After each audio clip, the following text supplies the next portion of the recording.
Well...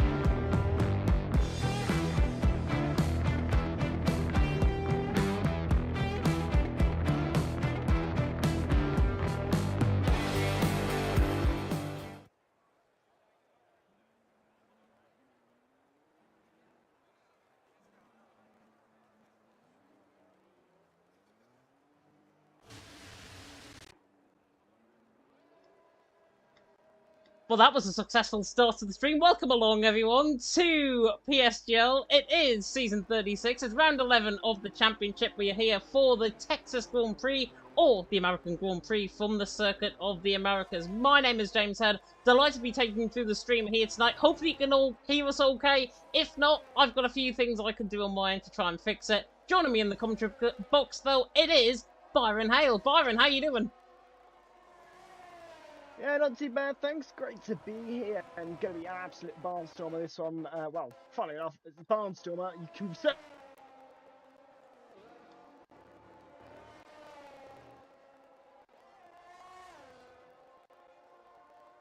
in the chat for the string quality, so it looks like we're all good. But yeah, qualifying already underway. This one's going to be exciting.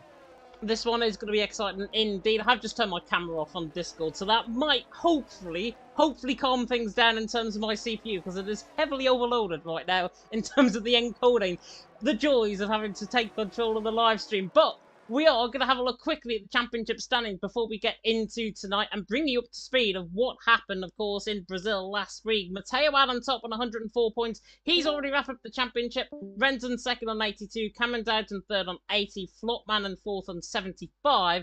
Then it's Volakongan, Ian Van Noonen, Yossi, Keki, Ryan and Zozel top 10. Jeroen, Giel, Brando, Tim, Macho, Ferry, the top 16 along with Gustav, Nuth, Backy and Jamie, the top 20 out on track. We will be getting going very soon indeed in terms of the first laps. In fact, first lap has already begun. In terms of Cameron Daz, let's see the Flying Scotsman on this lap of the Circuit of the Americas, over 5.8 kilometres in length, of course, this circuit here, coming through the left-hander at turn number 5, then through the right-hander now of turn number 6. Not looking too bad. 25 flat in the first sector. It is overcast compared to F2 qualifying a little bit earlier on. Cameron Dowd is now looking pretty good. He comes up the hill through the left-hander now of turn number 10 and into the left-hander of turn number 11. Hopefully everything is okay in terms of the stream.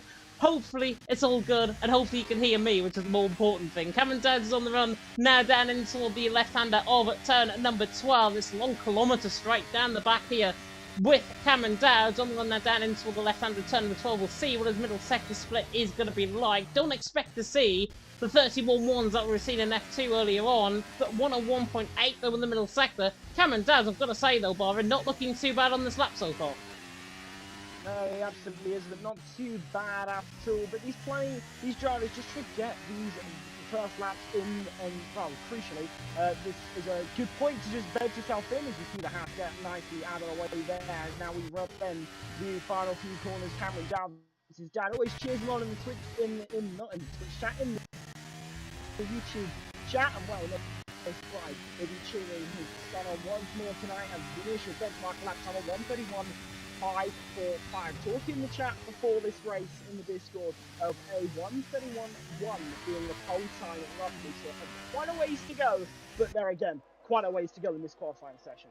Yeah, quite a way to go in this qualifying session indeed. Hopefully everything now is smooth as butter, because I've just turned literally everything off. I know there was a comment there saying that it's still lacking. So there we are. Hopefully we're all sorted. If not, blame it on me. Blame it on my laptop and blame it on my CPU. But there we are. Cameron Dad on top, Dirk in second, Tim there in third. Drivers on the lap time right now include, I think, F7R Yossi coming through the final couple of corners. He's now into the left-hander at turn number 19, and he's looking electric, I've got to say, on this lap time right now. Oh, nearly ran wide there, coming through the left-hander turn number 19, then through the left-hander now of turn number 20, on the run to the line then with F7 Yossi, he puts himself into second, 131.926, not a bad run there at all from him. Cameron Dowd's 4/10 quicker than him though, Yarona's invalidated, Tim is not looking too bad in this middle sector. Obviously, drivers are going to be getting a feel of the track. Rens Thomason is up in the middle sector, not looking too bad at all, a due consecutive race winner coming into tonight. He is in that battle for P2, and I'll go on to the battle in the permutations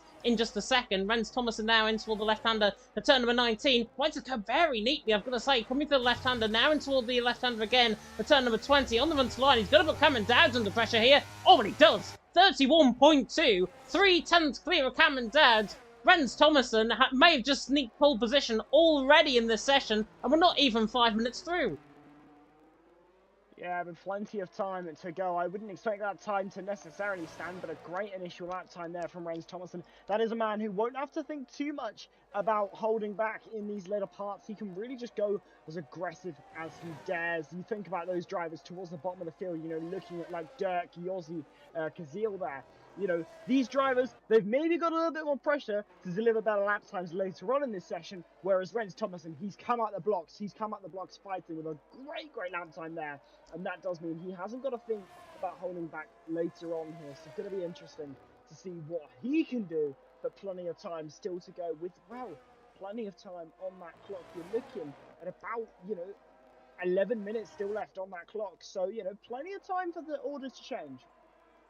Plenty of time for the order to change, indeed. Logan there saying in the chat, Yana Washmeat, unfortunately he's not here tonight, but we have got a couple of Dutchmen, actually. Speaking of which, I'm on board with the Dutchman right now, and Jazu Macho just made a major mistake there, coming to the left-hand of turn number 9, taking a very thin line, coming off the curb there. Rens Thomason out on top, Cameron Dowd second, Jamie there in third. Jamie has done well in the past around here in other leagues as well, so he's a name to watch out for here tonight, as is the TF10 man of Dirk. Dirk there with a 33 flat, getting the inside lap in right now. PSGL PSF2 champion, delighted to have him here. We've stolen them off Evan though. Macho coming in toward the end of the middle sector split, and I'll come on to Byron in a second about his thoughts about Dirk coming into tonight. 102.3 in that middle sector for Macho, so he's not looking too bad, but he's not looking too quick either. He's well off on Rens Thomason's lap time, about a second off through that middle sector, so Macho's not looking too bad. Now in toward the right-hander now of turn 16, 17, and 18, as I dub Verstappen corner in commentary, in towards now the left-hander at turn number 19 with the Dutchman, who has been saying that he could get drunk with Keke after this race, potentially. I think they're going out tomorrow, so hopefully that is not a bad influence for anybody to try that on the stream. Macho on the run to the line goes 12, puts himself ahead of Dirk. And Dirk, speaking of which, Byron, you've had an absolute privilege of commentating him over this season in PSF2. PSGL PSF2 champion, of course, down there in 13th. He was expecting, I think he did about 3 laps worth of practice of what Evan mentioned on the F2 stream. If that's the case, is Dirk going to be up there in terms of the field here tonight? Or do you think he'll struggle with the gap inferior from F1 to from F2 to F1 even? Yeah, we've seen plenty of drivers take the step, and it's not necessarily worked in their favour, and well, the gap between F2 and F1 obviously is quite large. So with minimal practice, might be a bit of a struggle for Dirk, but there again, he is the champion in F2 for a reason. So, you know, if anyone can do it, take the step and thrive with it, it should be Dirk. But nonetheless, we'll see what he can deliver there. Obviously, he's down, you know, slowest time in the bunch at the moment. Can't get much worse for him, so it can only be better from here. But obviously, you know, plenty of drivers here coming out for their second runs now. No one, you know, necessarily under too much pressure, but certainly Dirk, it's his first outing in F1. He really probably wants to deliver a good result here. As does Enel Stefano on the run towards the line as well. Goes 12th fastest with a 31.983, so not a bad run there at all from his perspective. Cameron Dowds there, who was, his dad was tagging off TF10 Gavano, I've got to say, in the F2 chat a little bit earlier on. Not coming lightly, I've got to say, from Jimmy Dowds there in the chat, but Cameron Dowds there in second. His son, his father even, will be very, very happy. His son will probably be even happier in about 18 years' time. Cameron Dowds though through the first sector, 25.1 in the first sector there, coming to the right-hander of 8-9, into the left-hander now, turn number 10. Ren's out on top, Cameron Dowds in second, Jamie there in third. I'm guessing F2 has just ended, because Avatar's now over here and Mark's over here from the F2 chat as well. Hope you're all doing well. And of course, Rens Thomason, speaking of which, Mark there joining the chat, has recently joined ET8, as has Flopman as well. Flopman's going to be very exciting, I've got to say, within the ET8 team. I think there's 5 drivers from ET8 racing here tonight in PSGL, so it is not too bad. Maybe their domination coming in for F1 24 early. Cameron Dowd's now through this middle sector split. 101.8. He is up on his time. He's showing us purple, but he's nowhere near Rens' time so far. Rens Thomason out on top. And as I said, as Evan mentioned in F2, and as I'm going to mention now here, it's very difficult to try and improve lap upon lap around here at a track like the Circle of the Americas. Cameron Dowds is finding that out big time. Unless he's got a big final sector here, he will not be improving in terms of this run. Bit more as he nearly hits there.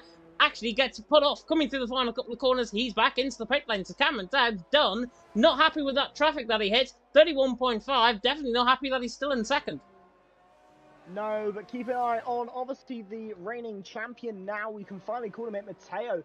He's just at purple sector 1, so he's looking fairly good on this particular run that he's just began here. And obviously, crown champion last time out in PSF1, so he's a man that probably has, you know, nothing to really worry about. But this, you know, is surely just, you know, about showing the dominance he's had across this season in one final display of driving. A good sector 2 time from him, but about a tenth and a bit down on the best sector 2 time set by Rens Thomason. But there, Cameron Dowds, he has the fastest third sector. So, you know, interestingly, Cameron Dowds, you know, he might not have the best, you know, first and second sector versus Rens Thomason, but certainly in that third sector, he is feisty. But now, Matteo ran the final bend on this lap. It's his first lap that he set that will be valid and goes to second there. Good lap time from him. Only a tenth and a half off the back of Rens Thomason. So maybe keeping that Williams of Rens Thomason slightly in check as Yossi goes third. Yeah, Yossi does go third indeed. Jamie there in 6th position, 2 tenths down in the middle sector, so not really finding much time as the ET8 man now coming through the left-hander in towards the left-hander now, turn number 20, runs very wide and runs too wide. Coming through the corner, invalidates on his run. Jamie there, don't think he would have improved. Zolzo has, though. He's gone into 5th position. Dirk there into 3rd, so the PSGL PSF2 champion behind the PSGL PSF1 champion by a tenth of a second, which is normally the average gap between F1 and F2. Coming up into the big leagues, of course, here in F1. Dirk not looking too bad at all now. 3rd position, ahead of Cameron Dowds, ahead of Flopman there in terms of the title battle. Not looking too bad at all. Brannock's there finishing off on his lap. Feddy is now coming on to the end of his lap as well. We've got an Alpine coming through the final corner, as well as Rens Thomason goes even quicker. 31.1. Feddy invalidates coming through the left-hand return number 19. He's back into the pit lane. It's all about Rens Thomason right now. He's out on top. Tim now into second. Matteo there in 3rd. But Rens Thomason, let's just put it this way, to have a near 2-tenth gap to Tim at this stage in the session with the final run still yet to be set. Rens Thomason's on fire. He wants that P2 in the title battle coming into tonight. And Rens is not second, I do not believe, coming into tonight. I'm going to update you in terms of the permutations coming into tonight as well. Rens Thomason is in fact in second in the standings. He's on 82 points. Cameron Dowd on 80, Flopman on 75. So as long as Rens outscores Cameron and Flopman out on track, he will get P2 in the standings. Cameron Dowd needs to outscore Rens by 3 points and hope that Flopman doesn't outscore Rens by 8 points. And if Flopman outscores Rens by 8 points, Cameron doesn't outscore Rens by 3 points, he will wrap up P2 in the championship. So there's still a lot to play in terms of the drivers, also a lot to play in terms of the constructors, because 3 teams, Byron, are in contention. McLaren, Williams, Alfa Romeo, all separated by 6 points coming into tonight. Yeah, exactly. Going to be very interesting to see which team of those 3 coming out on top. But Rens Thomason doing a great job for him. Williams and his chances of taking that P2 in the championship. Obviously, Cameron Dowd, I believe, I had a brief look over the standings earlier today, was banned from the last race, according to what the standings said, which was definitely an interesting one to see. I didn't expect to see that when I looked at the order, but nonetheless, that is very, very interesting to have seen. And, well, Rens Thomason certainly in fine form to try and take and maintain that second place versus Cameron Dowd coming out the end of this round. But obviously, the championship already decided. It's simply just about who takes that second spot, who takes the constructors, but other than that, it's just about who can have the biggest points tally come the end. Definitely. So, you are in the lobby, by the way. I just want to double check that.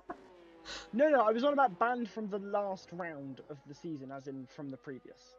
He was, yeah, Cameron Dowds was. I'm saying, are you in the lobby here tonight? I am in the lobby here tonight. You are? Yes. Thank God. Yes. I didn't see you join, that's why I'm double asking you. No, I joined about 20 minutes ago. Oh my God, honestly, it's a nightmare. You can just tell it's a nightmare, but it is Vendel on top. Tim in second, Matteo there in third. I better pick up my marbles before I lose them. Stefano's coming back into the pit lane. Nuther has retired out on track. Retired coming into the pit lane even. Nuther actually spun, coming through the left-hand return, number 15. Very odd place to go off. The German clearly not happy. Had a race win elsewhere on Saturday, so has got good form coming into tonight. That was around Qatar, so Nuth has got good form, but he's retired out of the track, out of the session on track even. Macho there in 20th is 2/10 off, and so Macho will be hoping to try and get one of the lap times in. We have got an AlphaTauri man first out on track. Is it the man that wants to try and get the camera attention, all from my perspective and making me look very biased in terms of the commentary? It is Cameron Dowds once again. He is just purely the first man out on track as always. 7th position, 31.545. Compared to Rens Thomason, who's on a 31.182, Cameron Dowds has got 3.5 tenths to find on this lap. And around a track like this, he will not be finding that time. He'll go nowhere near Rens Thomason's time. If anything, I think Tim and Matteo will probably get the closest. Yeah, not doing too bad is anyone in this lobby, though. Everyone looking very, very good. And you kind of expect that at the top echelon of league racing. Well, you're certainly finding it here in this championship and just in this lobby here. But going to be interesting to see these final runs getting underway, as now we'll see the likes of Cameron Dowds come around that final bend very, very shortly and then begin that final flying run. It's their last chance of getting a good result here, and now Cameron Dowds into turn number 1. He's going to break there very, very nicely, taken through this first sequence of corners around this lap. So important you pick up the throttle nicely around here. If you get it spot on, you're going to be looking nice through this first section, which actually predates, I believe, the ethnic section in Silverstone. So if anyone says it's copied, it is absolutely not.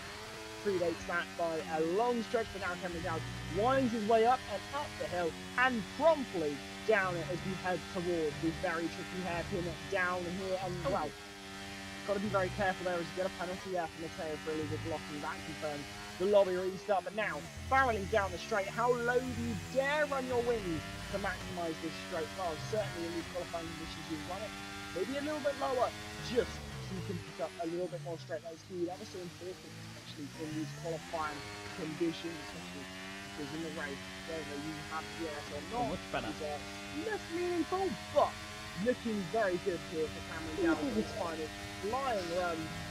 And well, he's looking like he's got some very good pace, and certainly could be about to make up a few places. There's another 5-second penalty handed out now. Cameron Dowds will round the final penultimate then, and then round the final one just a couple of seconds later, and he's invalidated when it comes to nothing for him. And that is gutting for Cameron Dowds. He'll finish at best 7th, but there's plenty of lap time still to come. There are plenty of lap times still to come indeed. One of the first actually who's still on a lap time right now is Matteo, the championship leader and winner this season. 600s up through the middle sector, and already 2/10 clear of Cameron Dowds in that middle sector as well. There's a 101.7 from Cameron Dowds in that middle sector. Expect the likes of Flopman potentially to improve. However, he's gone 9th. Ren's out on top from Tim in second. Matteo there in third. Matteo was improving in that middle sector. Now coming through the Stacken corner at turns 16, 17 and 18. Now on the run towards turns 19. And then through the left-hander now of turn number 20. I'll just fix the sound in due course. There we are. It should be fixed. Matteo now coming through the final corner. On the run still on. Does he go close to Ren's?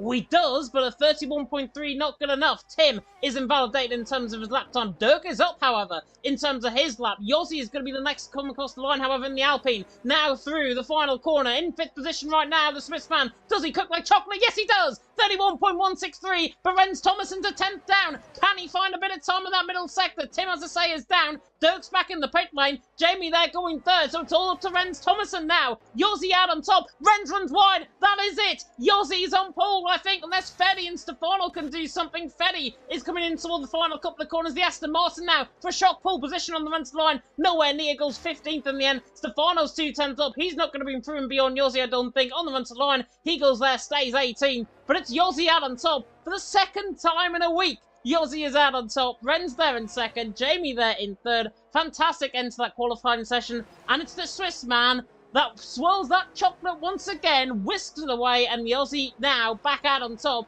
Ren's in second. Jamie there in third. And Yossi, remember, I believe is still a free agent right now because of F7R's closure. So if you're watching, and if you're in a team, maybe that's the chance now to sign him up. Yeah, definitely. What a qualifying session that was. And here is your classification then. Yossi on pole position, a free agent. Probably not for all too much longer, you would have hoped. But Renz Thomason there, lining up on the front row. Very fine margins between the two, though. But Renz Thomason, you've got to put as your pick for the race win. No doubt about that one. His pace across all laps was phenomenal versus everyone on this field.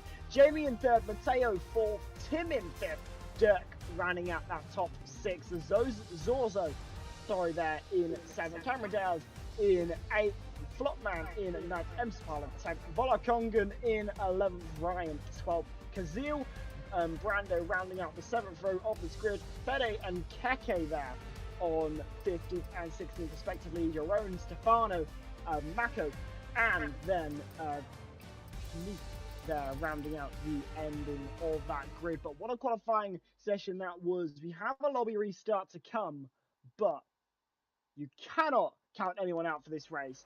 And yeah, it's a bright sunny start for this race. Doesn't mean it will stay that way. Yeah, it doesn't mean it will stay that way indeed. I know IJ there in the chat has said potentially it is going to rain within the race, so we'll have to bear that in mind.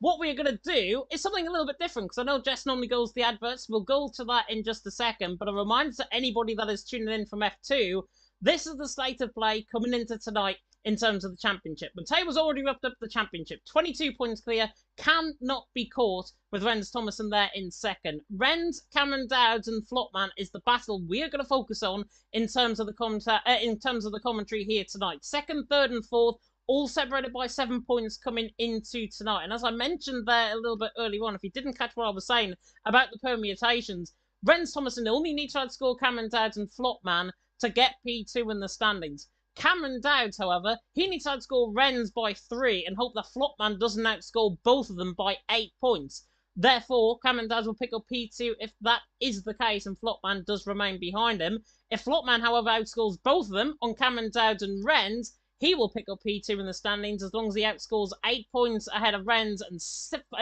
8 points ahead of Renz, 6 points ahead of Cameron Dowds. 5 points would be on a tie with Cameron Dowds and 7 on Renz. So he really needs to get as many points as possible coming into tonight. We've got also the Constructors standings, which I'm going to show on the stream because I've got a full graphic for them, which is good. McLaren out on top on 110, Williams there in second on 108, and Alfa Romeo in third on 104. Now, the big permutations about the Constructors are McLaren. McLaren have only got one driver, one full-time driver here tonight in Matteo. Ryan and Renz are here for Williams. Flopman and Brando are here for Alfa Romeo. So, already, Byron, I think in terms of the Constructors, are McLaren out of this, even though they've got the PSF1 champion doing the donkey work here tonight for the McLarens? I mean, I would not necessarily say that. I mean, you're looking at the results between, the McLaren drivers. It's been very heavily biased towards Matteo, so maybe a different driver in that second seat might even lead to a better result. I would almost, think that, Matteo, he's got a great place in this race, and well, whilst his teammate may not necessarily be in the best place, obviously being down where he is, towards the bottom of the grid there, down in 18th place, does not necessarily mean that it's going to be a terrible race for McLaren. Do not count them out. They are leading the championship, of course, so would be safe to still say they might be leading it coming out of it. Yeah, and I've had on good authority as well, because I've just checked the PSF1 chat on Discord. We are going to have some rain in the race, and it's the first time in this game cycle, on this season, that we are getting rain within the race. What the weather is going to be doing is, well, I'll tell you actually what the weather's going to be doing. Overcast, intermediates, sun, plus cloud are the three weather types for this race. So we're starting off overcast, even though it looked absolutely bone dry, I've got to be honest, on the lobby that we had going into.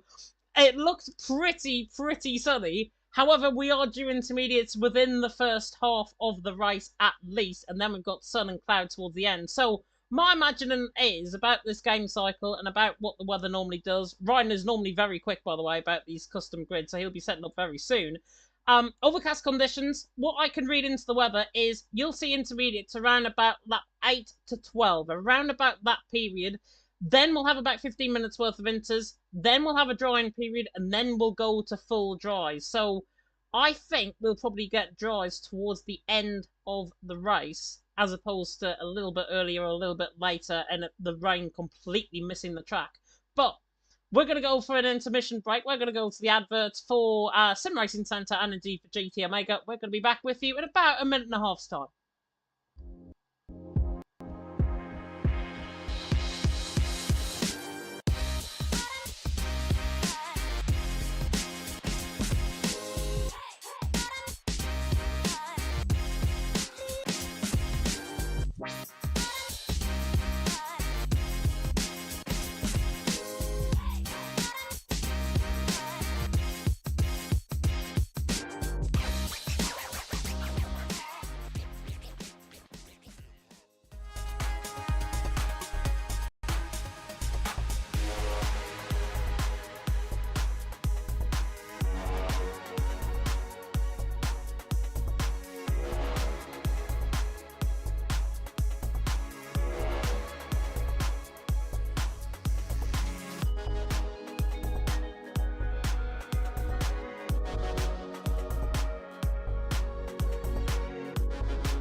Welcome back, everyone, to PSGL. Big thank you to our sponsors there, Sim Racing Centre and indeed GT Omega. Sim Racing Centre, of course, providing all of the F124 setups moving forward onto the new game, which, of course, is going to be really good because you need that coaching from two-times F1 esports champion Brendan Lee. You can go and check out their website. All the links, of course, are in the description below for both GT Omega and Sim Racing Centre. Sim Racing Centre, though, does provide those setups, though, in terms of F124, and you'll definitely need them because, honestly, F124 is going to be really good. You can use the code PSGL at checkout for 10% off your purchase, and also check out our sponsors GT Omega as well. They're the title sponsors for Season 36, providing us with these lovely gaming chairs, even though you can't see them on the cameras. Definitely very comfy gaming chairs. Byron normally does me one up in terms of his chair, I've got to say. It looks very comfortable from his perspective. Sim racing cockpit and improving your gaming setup with GT Omega. You can use PSGL at checkout for 5% off on all GT Omega products as well. We are going to get, though, into the racing action very soon indeed. The lobby is being reset right now.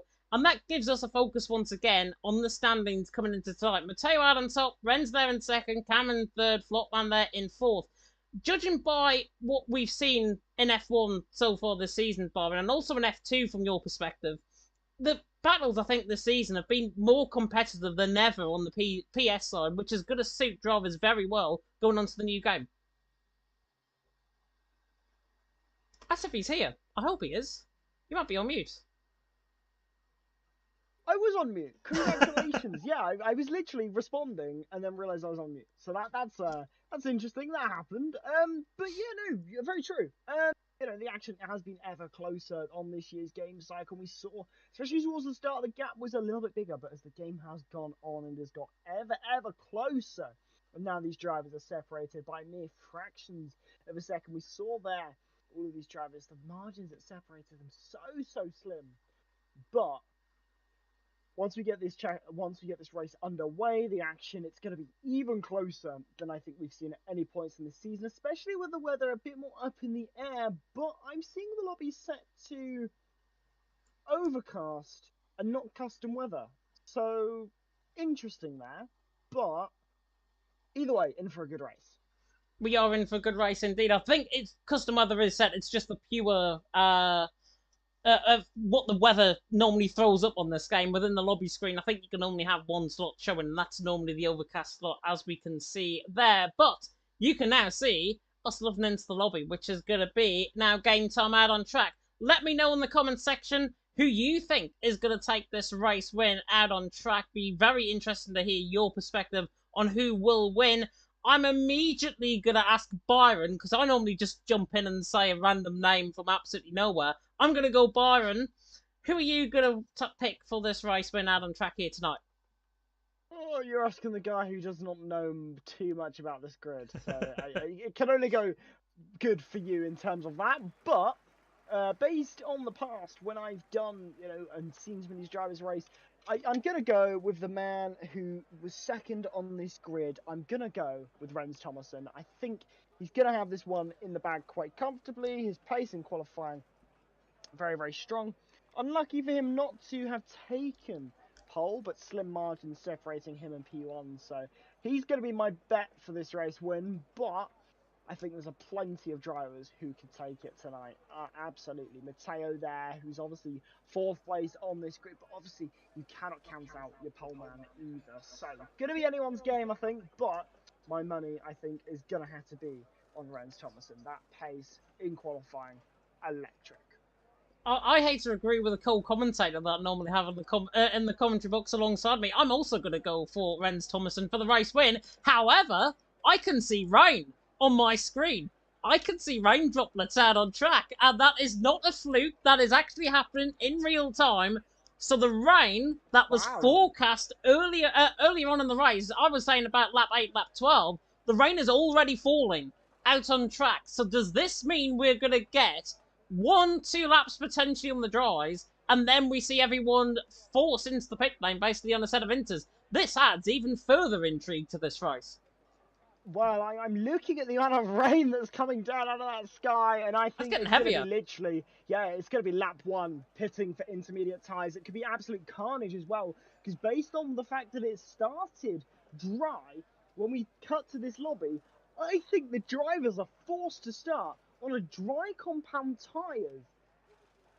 I have no idea if this is true, and I might be completely wrong. They might start on intermediates, but when we cut to this lobby, it was dry. As the moment we've come to the grid, it is now raining. So possibly, with this race, everyone could be starting on dries on a wet track. This could be carnage. This could be chaos. I am looking super forward to this, because, I mean, how about add that to your list of spices for this race? Definitely so. Oscar there saying in the chat, Matteo, you guys don't learn, apparently. That's a real shout coming from the social media manager, I've got to say, in terms of Matteo for that race win. Avatar saying Cameron for the race win. I normally do pick Cameron Dowds. If you've been with a PSF1 commentary with me before, I'm normally the biggest Cameron Dowds fanboy there is in PSGL, PSF1, I think, if there was an ever title. But I'm not going to go Cameron Dowds for the race win. I just purely think, now with this rain falling, Rens is going to be a little bit quicker out on track. And obviously, I'm agreeing to disagree with Byron on this, but I think he's going to be really, really good off the line. He's on the fresher side of the grid. He's going to be getting that running towards turn 1. The rain is ever changing out on track.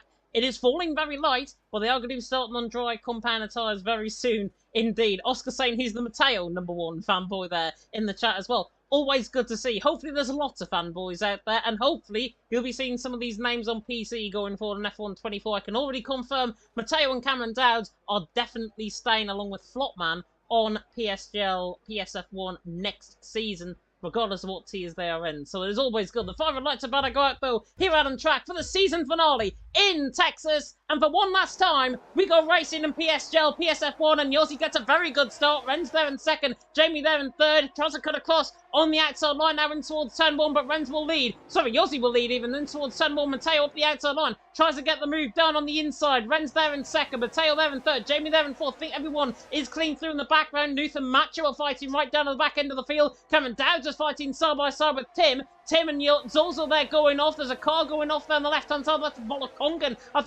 I think that has gone off as Cameron Dowds tries to get the move done on Tim, just about holds him at bay. They're in sixth, still fighting side by side in the background. I think that's Keki and Stefano just in the background of shot, but Yossi leads the way. Ren's there in second. Matteo absolutely sends it to the inside line, in towards turn number 11, tries to get the job done. There's a bit of a scrimmage further down the field of Ferrari. There of Tim getting caught up nearly with Zolzo. Sapala's right on the back of him as well, but Yossi down the straight leads the way. Ren's in second, Matteo there in third. Matteo's going to have a second crack at him, and here comes Ren's for the race lead around the outside of Yossi, in towards turn number 12. Can the Williams hang it on the outside line? No, he can't. The rain's still falling out on track. Yossi still holds the lead going through the middle sector. Yeah, absolutely. The start of this race, it was dry to begin with. In fact, it wasn't raining when we first cut to the action, but now, all of a sudden, we're coming towards the end of this first lap, and it's raining already, and that is going to be music to the eye of these drivers, because now this race is really going to ramp up. And who is going to be first to come into the pit lane here? Oh, Cameron Dowd! Box at the end of this. That is going to be interesting. But Cameron Dowd, they're battling there with TF10 Dirk, who obviously had a great qualifying here, but no one, actually, yes, one driver into the pit lane. That's Jerome. He's coming to the pit lane on the end of lap 1. This could be a gamble. Dirk sends it to the inside line, and Cameron Dowd as well. Jerome is coming into the pit lane. We'll get the tyres up. Actually, I've got the penalties up right now. He's going on to a set of intermediate compounded tyres. Dirk and Cameron Dowd are still side by side.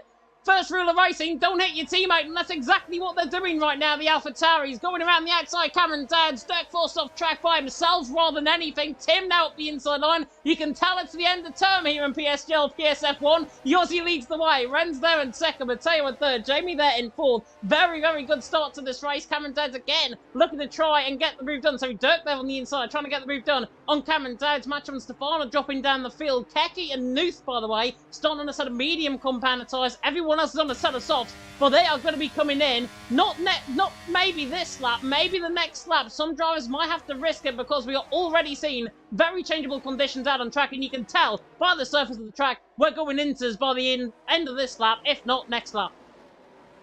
Yeah, absolutely. I'm keeping an eye on the sector times from these drivers out on the circuit, but nothing too representative coming through on these intermediate tyres just yet. But there again, only a couple sectors to really use as a reference point, so it's not going to be too easy to decide this and figure out what to do in this sort of situation. But keeping a firm eye on your own here. The only driver taking the gamble, but the track they're all in. Looks so wet and damp, so everyone flurrying into the pit lane. This is the busiest the pit lane's going to be today. Yep, and DRS actually is enabled out on track. Oh my word, Sapala tries to take Tim down the inside line into the pit lane. Never seen a move like that before. Flopman and Dirk, by the way, continuing on because they were getting a double stack. Nuth continuing on as well to go for an extra lap. These guys have came in early. Sapala's there got a double stack. Everyone's in for a set of inters. It's like rush hour on the M6 right now. Dirk there leading the way from Flopman in second. Nuth there in third. What a start to this race, though. Yossi there coming out in front of Renz. Matteo there in net third. Jamie net fourth. Cameron Dowd's net fifth. And they have pulled clear of Tim, Zolzo, Kazizel, Brandux and Sapala, who are the net top 10 right now, as DRS is disabled. So anybody that's came out on this track now, on a set of dries, is going to really feel the effects of these tyres. These inters are going to be so much quicker. Dirk leading the way, Flopman in second, Nuth there in third. I tell you what, Jess is missing out on one hell of a race right now. I wish he was in the commentary box, but Byron, I'm glad I've got you alongside me instead.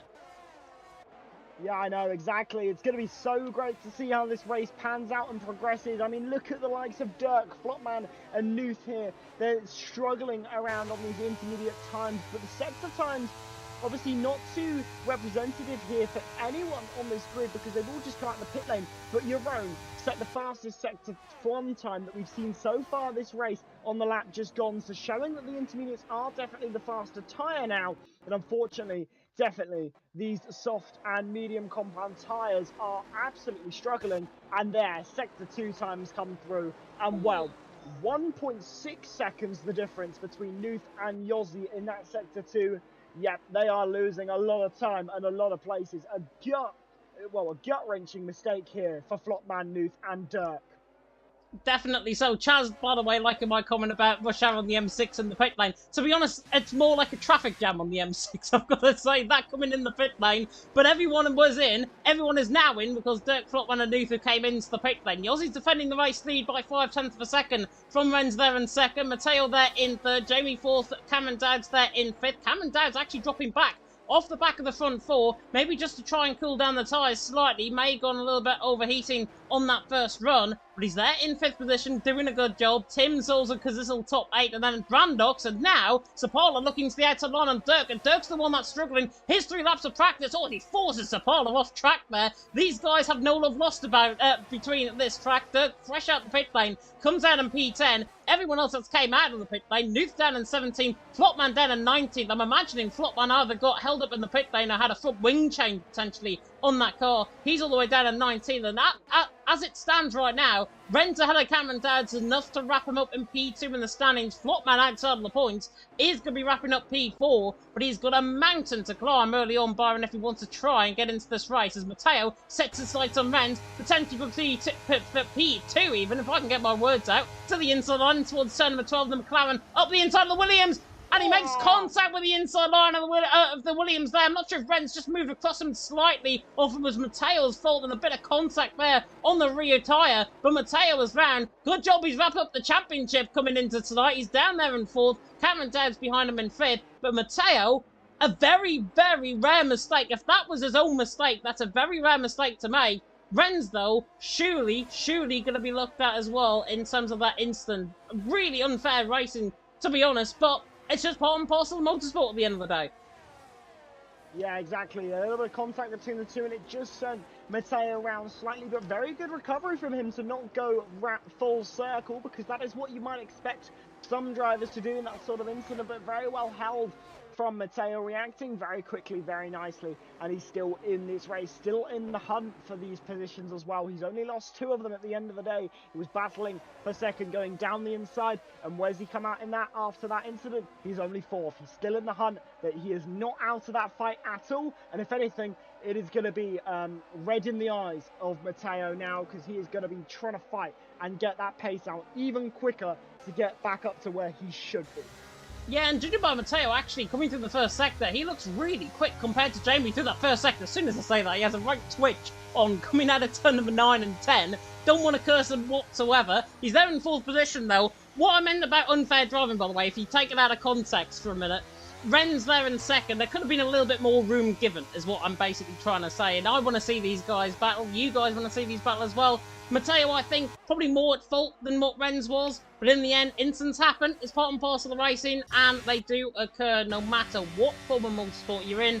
They even occur in AERL, which is the AI league that was going on Saturday in Abu Dhabi. Which, honestly, is not the future of motorsport, I'll be honest. Volakongan and Ryan are fighting side by side, though, further down the field. 12th and 13th and 14th. Volakongan, of course, wrapping up a championship in PSF2 in season 32. Aurelian was the one that took the title into that race in Kota, in PSF2. Volakongan, though, remaining very consistent 4 seasons ago to take the title win around this track. That's when we're last here in F2. Last here in F1, however, we were in season 32 as well. And it was, and I'm just trying to look at my notes, Legend Rosenberg who took the race win, Rowan Boyd in 2nd, and Taita Hardy there in 3rd. How many of those names do you know now from PC? If you're tuning in from the PC side, as Dirk and Brandox are side by side, down and towards turn 1, the AlphaTauri, so much later on the brakes. Matcha there, I think, is retired into the pit lane, so much later on the brakes for Dirk. Brandox gets the up and under, coming now through turn number 1, the Alfa Romeo on the outside line through turn number 2,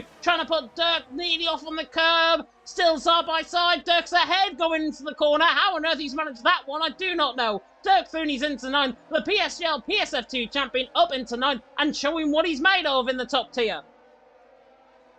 Yeah, exactly. Dirk, he's got nothing to lose out the end of this one. He has wrapped up the championship in the lower series. Now it's just time for him to prove why he should be here, fighting among the big boys. At the end of the day, when the new game starts, it's a bit of a reset. Everyone kind of gets replaced. Sure, your previous results might have a bit of impact, but at the end of the day, it'll be your pace on that new game. So this is almost for a bit of fun, but he's undoubtedly going to want to prove and show why he should be here come the start of the new game, and he's doing a fine job at the moment. He's in that top 10, going to score points on debut as things stand. That's exactly what he would want to do on PCF1, but coming back towards the top, things are really healing up a little bit between Yossi and Rens Thomason, because, well, on the last lap, Rens Thomason, he was not too much slower than Yossi now, but this entire top few very close.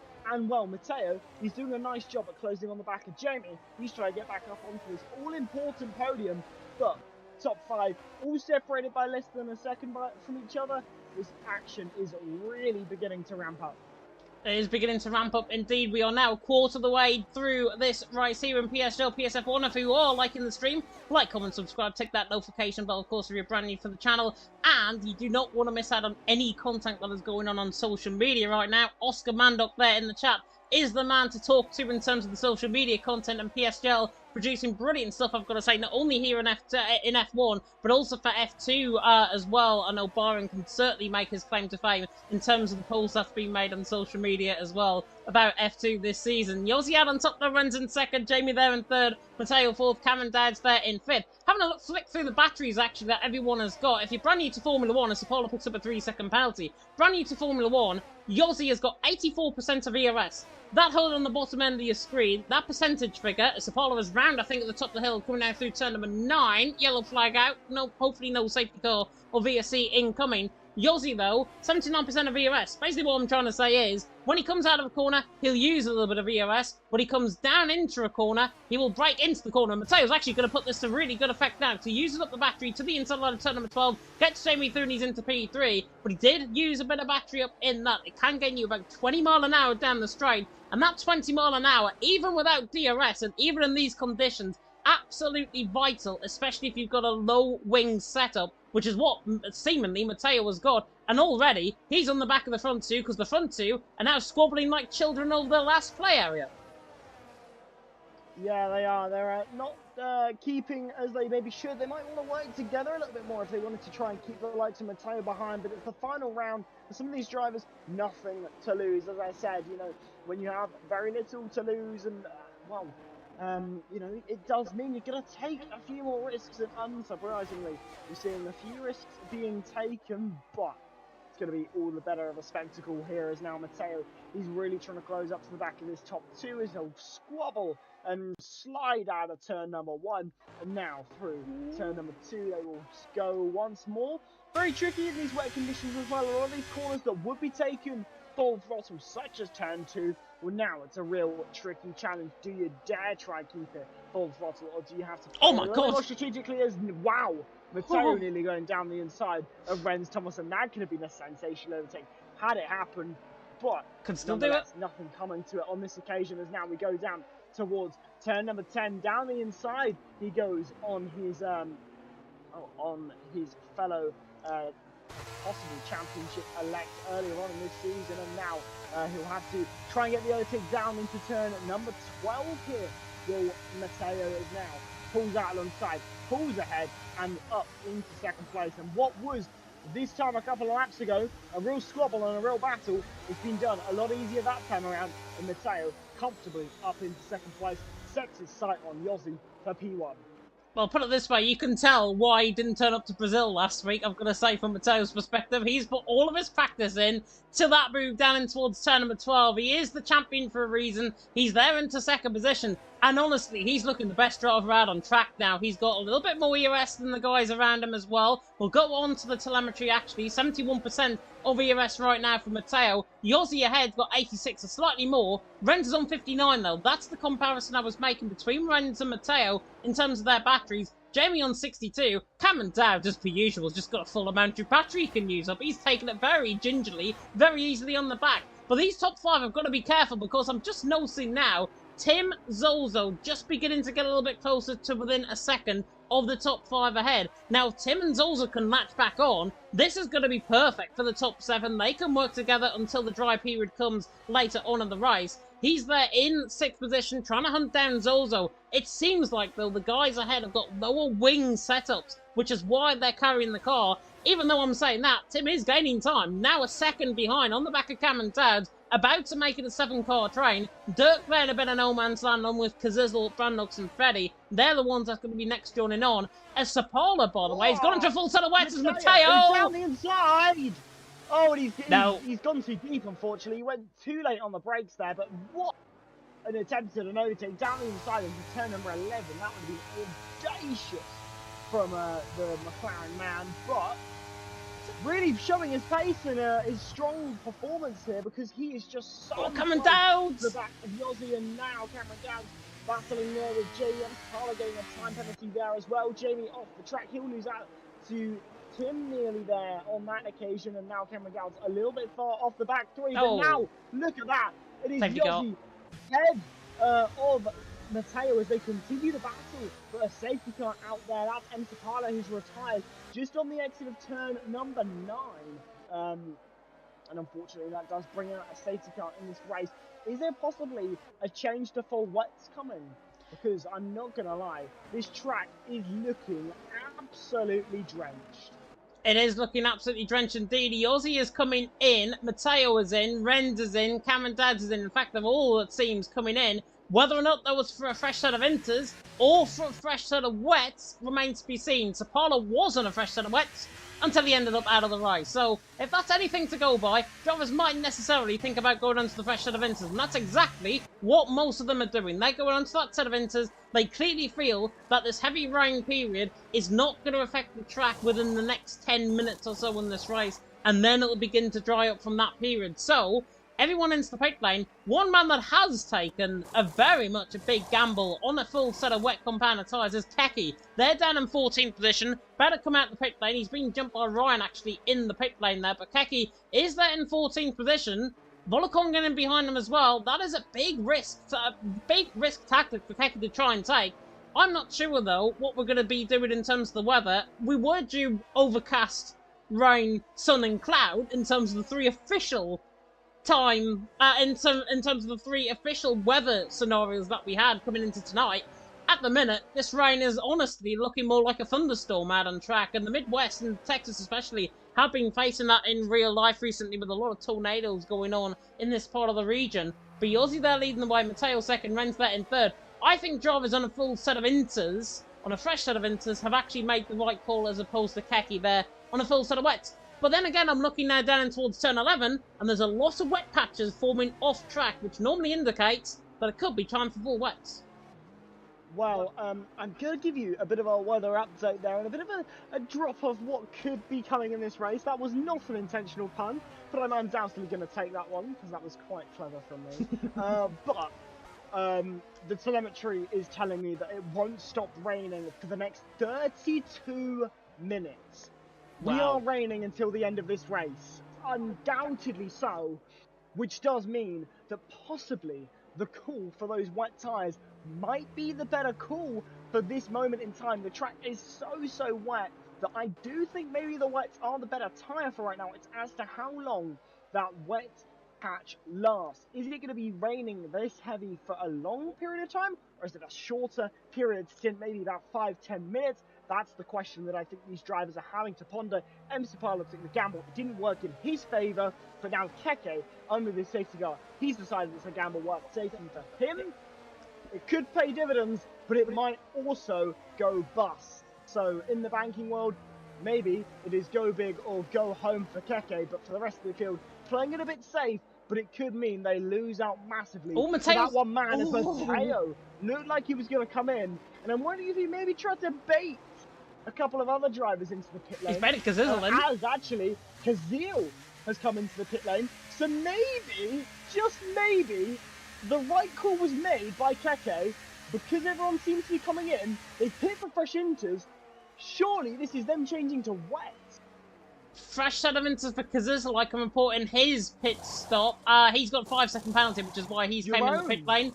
Nuth is in. Your own's onto wets. Yeah, your own onto wet compound tyres. Nuth is coming in as well. He's going onto full wet as well. So, okay, this could be very interesting. If they are being told something different now, everyone's Marks or Jeffs or whatever you like to call your engineer these days, they, them, whatever. Yossi out on top, Mateo second, Renz there in third. Everyone has sort of enters. Have they got this wrong? Have they actually now misjudged this weather forecast? Keki, your own, Nuth, being the 3 on the set of wet compound of tyres. This track looks like it's full wet, but looks can be deceiving around here. I mean, look at that camera angle. Just coming through the left section, now through 3, 4, 5, and 6 on board with Nuth and your own.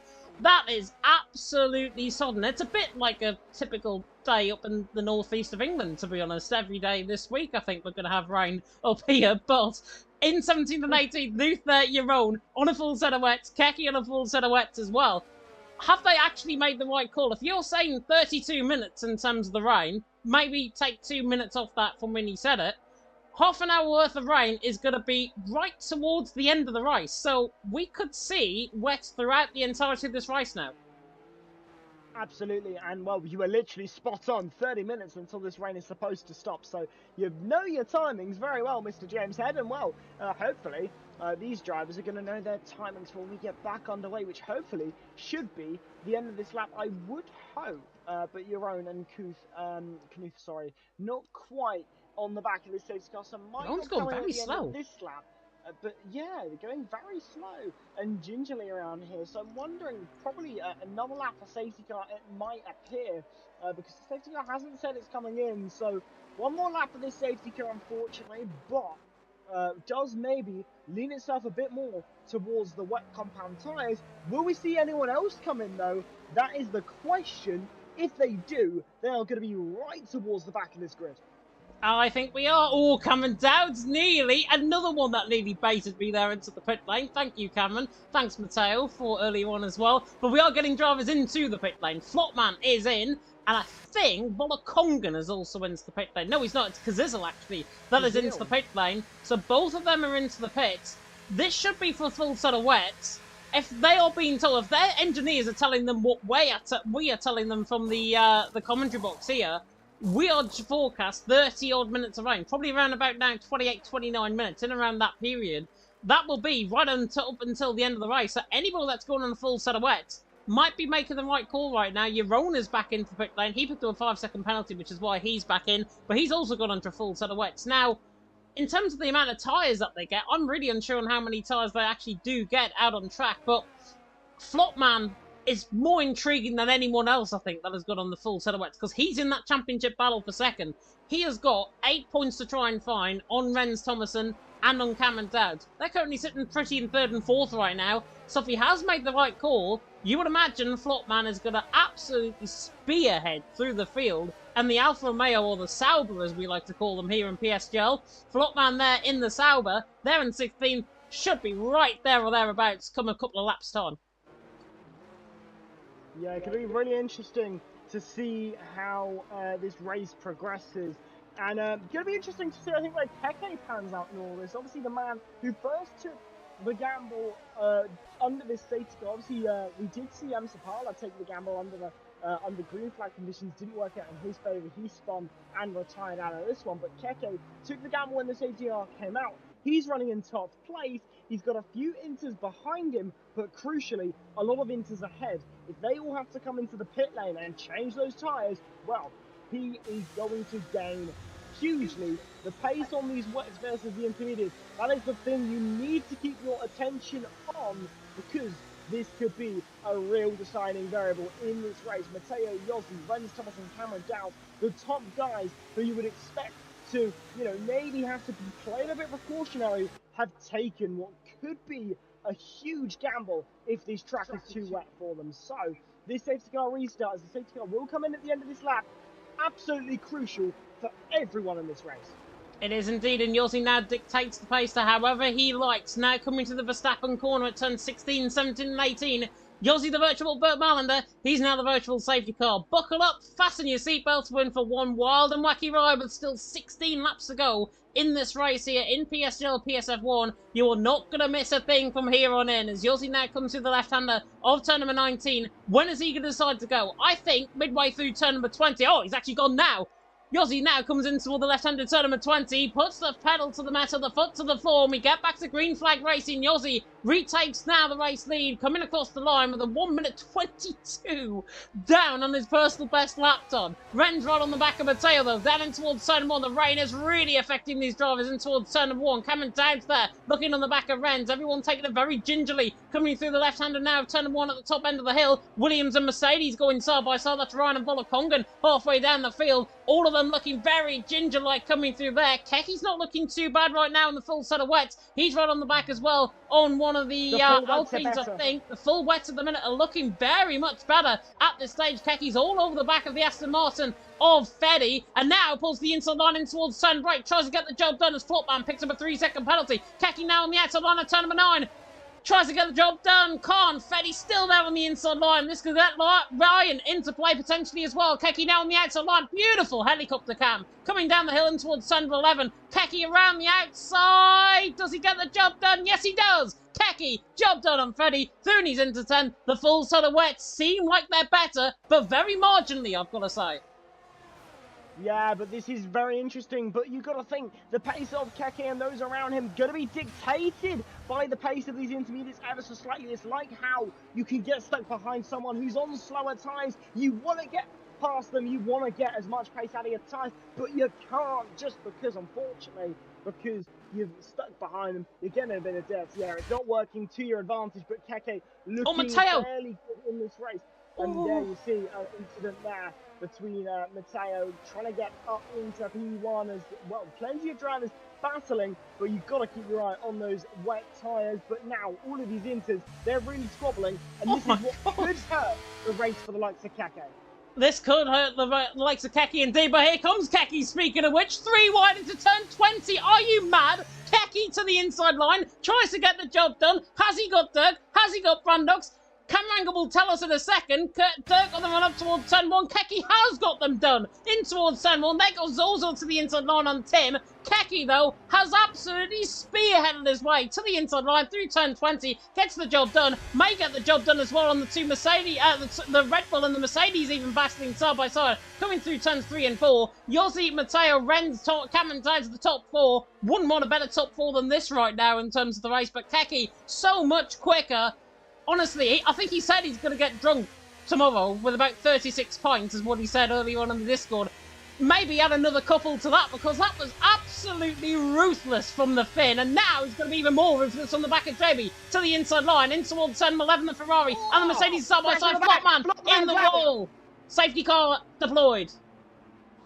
Yeah, that was no surprise there. Saw that in the back of the shot between Keke and Jamie as they squabbled down towards turn number 11 there. But Flopman out of this one, he was on the wet tyres, maybe showing a bit more. The pace on the wet tyres not quite there, but Keke has really set the timing boards alight with it. He's 1.5 seconds faster than anyone else in this field, roughly. So looking like he had amazing pace versus the rest of this field, but that safety car maybe not going to work to his advantage, because now the rain stopping in 22 minutes, and it won't be too long until the rain probably eases a bit and we head back to those intermediate tyres. And that's what really these wet weather runners were hoping for. They were hoping this wet weather stint lasted a little bit longer, and the pace on those intermediates was either much worse than the wets, they could extend a pit stop, or those on the inters had to come into the pit lane, change off of them, and then lost all of that time as a result. But I'm not sure if it's going to go the way of Keke. No, they're not. And the only one who I believe comes in, is there anyone coming in? No. No one comes in.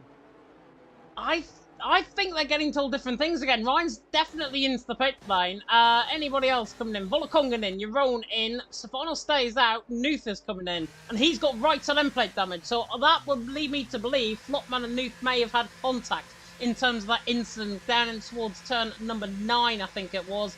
Nuth there, right side end plate damage on the car, clearly visible as he comes into the pit lane. There he is, right side end plate damage on the car, end plate completely missing.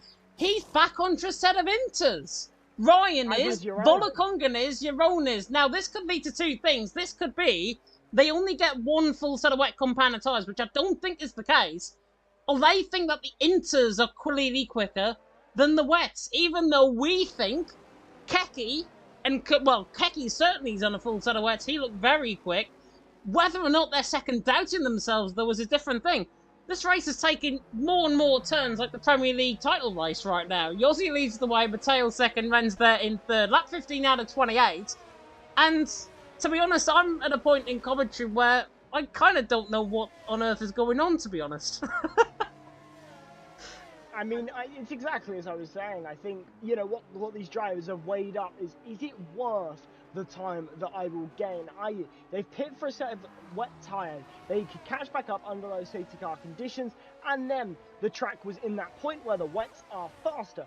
But unfortunately, now this second safety car means that now the transition period between that wet and intermediate tyre is shorter, and as a result, now it will have less time to make up a pit stop, which I think is why we have seen Nuth and Jerome come into the pit lane and change back onto intermediate tyres, because they know that now, probably in a couple of laps time, we'll start heading back to intermediate conditions, and all of a sudden they'll be benefiting handsomely. I think now the advantage that Keke gained is really has been neutralised, unfortunately for him, and it might come back to bite him come the end of this race, as will be the same for Kazil, who obviously is down in 12th place in this race. I think both of those drivers, they're going to be struggling. Those on the intermediates probably seem to have made maybe the correct call, even if at the time it seemed like a very, very wrong call to make. This safety car has really changed things. This safety car has really changed things indeed. Looking through the field right now, don't think anybody is going to come in the pit lane. Oh, there was a bit of a juke there from Kazizel. He's not coming in, but Stefano is. So Stefano is now into the pit lane. He looks like he's going to go maybe for a fresh set of inters, I would expect. Ryan, Bullocong and Yaron and Nuth are all staying out, so they're very happy on the tyres that they are on. Stefano, though, is into the pit lane. Is this for set of inters? Yes, it is. Set of intermediate compounder tyres on the car. Set of inters, by the way, if you're wondering about the compounder tyres and how they reduce the wetness basically out on track. Set of inters can dispose of 25 litres of water per second out on track, so you'd imagine a draw line would form around about towards the end of the race. Set of wet compounder tyres, more litres of water disposed of on track. 75 to 80 litres of water disposed of per second out on track, which means they're quicker to get rid of the water on the surface of the track. But the inters are more durable and they're quicker. So the inters are basically treated like a medium compounder tyre, is what the inters are on. The full set of wet compounder tyres are basically a set of hards. They're like the blue wall hard compounder tyres that we used to have at Silverstone back in the day. Remember them? Yeah, I remember them as well. Hopefully they're not going to make a return anytime soon in Formula 1. But that is how the condition of tyres would be in terms of a dry compound if it was dry out on track. But Yossi out on top, Mateo second, Ren's there in third, Cameron Dowd's there in fourth, Tim there in fifth. At this moment in time, Byron, our prediction of Ren's, they're sitting in P3, not looking too shabby. But as it stands, in terms of that battle for P2, he has got the gap over Cameron Dowd. Flopman already out the race, eliminates him. He wraps up P4 in the standings. And therefore, it brings Renz and Cameron Dowd into direct competition, but the safety car now coming in this lap for that battle for P2. Not needless to say, we've also got a three-way battle for constructors. Yeah, exactly. This race means a lot to a lot of these drivers, but now the safety car coming in at the end of this lap, it's going to be really interesting to see how things pan out come the end of this one as everyone filters their way around the final few bends here. Turn 15 now. They're coming through, and well, come the end of this, well, how early does Yossi dare go? Obviously, had a safety car restart before, and we saw how Mateo really got up to the back of this F7R, well, not F7R anymore, but up to the back of Yossi in that Alpine. But definitely noticing the track, the rain is a lot lighter now, and definitely these intermediates are going to come back into the window. Even if it's still slightly wet compound conditions now, give it a lap or two, and I think these inters are going to be much faster. That wet period hasn't lasted as long as the likes of Keke may have wanted, but how early does Yossi go? Well, he's going to do exactly what you said for the last one. He's going to leave it up until about halfway through the last corner. That's turn 20, and he's gone. And he's already got a decent gap there, but has been read quite well by Mateo as they barrel into turn number one. Once more, 12 laps to go in this race, and Mateo runs slightly deep. That may invite Renz Thomason in, but not, unfortunately for him, not going quite wide enough than the Williams behind of Renz Thomason might have liked.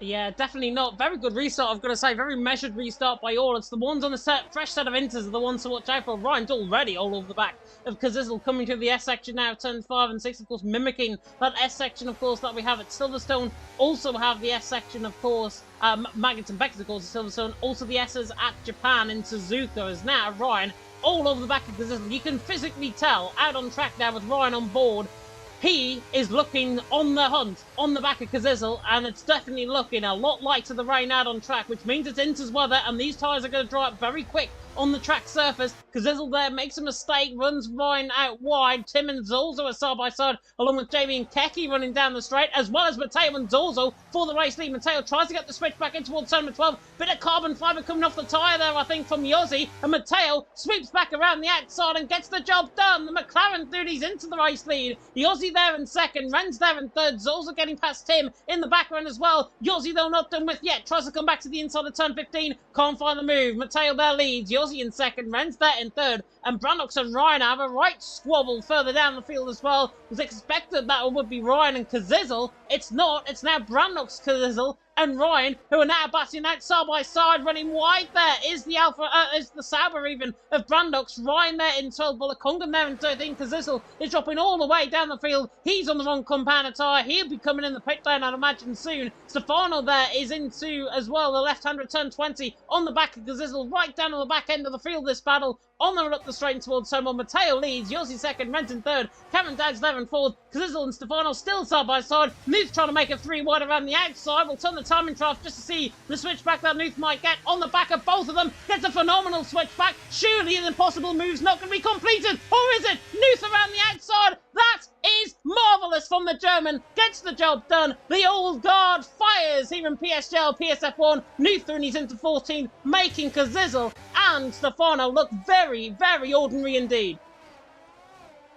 Yeah, exactly, but this race is really beginning to hot up there as Keke comes into the pit lane, changes to the set of intermediate tyres. Who would have seen that one coming? It's almost like we called that was going to happen, unfortunately for him, and Kazizel, unfortunately, Kazizel, sorry, down the order as well. He's last of the runners who haven't come into the pit lane within the last lap, so unfortunately for him, not an ideal scenario at all. But what an overtake there from Nuth there. And what a race we have on our hands as we head back towards those intermediate conditions. We have 30 minutes until the rain stops. Surely we're not going to quite get to dries, but there again, under these intermediate conditions, we're looking at lap times of around 1 minute 40, so there's a chance that we might be able to sneak in a bit of dry running right at the end of this one as well, and that could really spice things up there. But this action continuing so much more in this race, as now I'm keeping an eye on Jamie, who's getting quite close to the back of Tim. There's so many battles up and down this grid, it is so hard to keep track of. It is so hard to keep track of. We need a third commentator, I think, in the commentary box alongside us. Tim there in 6th, Jamie there in 7th, Dirk there in 8th. Everyone, by the way, in a black and white flag on the right-hand side of the screen is on a penalty. There are the penalties right now, as Tim's got 3, Brannox has got 3 down in 11th, and Nuth there down in 14th after completing that worldy move, I've got to say. They're in 14th position. Kazizel's back in the pit lane, by the way. Full silhouette compound tyres off. He was losing about 2.5 seconds per lap there on that full silhouette, so he's back in the pit lane and now is going to have to fight himself rather than anyone else out on track in terms of trying to mentally keep going within this race here out on track. But Murray Walker once said, anything can happen in Formula 1, it usually does. I'm now going to coin my phrase that I like to say. Anything can happen in F1 sim racing, and it usually can as well. And hopefully it does, because this race has been absolutely awesome to commentate on so far. Byron Hale alongside me in the commentary box, James Head here tonight. Jess, of course, unwell. Hopefully she is feeling a lot better, and hopefully she's feeling a bit better from watching the action here out on track in the comfort of her own bed, which is the best way to spend when you are ill out there in real life, as Ryan and Fetty are side by side in the background. The shot there now going ball with them. Ryan trying to fend off there, Fetty there trying to fend off the back of Ryan. Ryan there in 10, trying to get the job done. Now towards turn 15. No way from this far back. Ryan to the inside line and Fetty puts the car up the inside line. Tries to get the job done. Couldn't. Fetty there in 9th. Ryan there in 10th. But, well, there's a will, there's a way. Well defended there from Fetty there to keep the position ahead of Ryan. Beautiful stuff from the pair of them. Such fair racing. It's great to see the likes of Dirk and Fede really taking to this championship world, trying to put a good case forward for why they should be here next season. Obviously, Fede was promoted halfway through his F2 campaign, and Dirk, this is his first time getting a hint of F1 on PS, and well, he's taken it to it much very the same as Fede had, and taking very well around here. But obviously your main man Matteo out in front as things stand, and well, as a McLaren fan, I'm certainly very happy to see that, and well, I'm going to be cheering him on to the end of this race, even if it is the slightest bit of bias. But that man, he's the champion for a reason, no doubt. He'll be cruising out in front, but this action potting up for the rest of the field. But these gaps getting a little bit bigger, but Ryan so close to the back of Fede. This battle could go on to the end of the race, I think. And Brandox was right on the back of Ryan there as well. And as I mentioned last lap around, well as a will, well as a way. This will be the easiest overtake you'll see all night, I think. Ryan there to the inside line, in towards turn number 12, down halfway down the straight, trying to get alongside.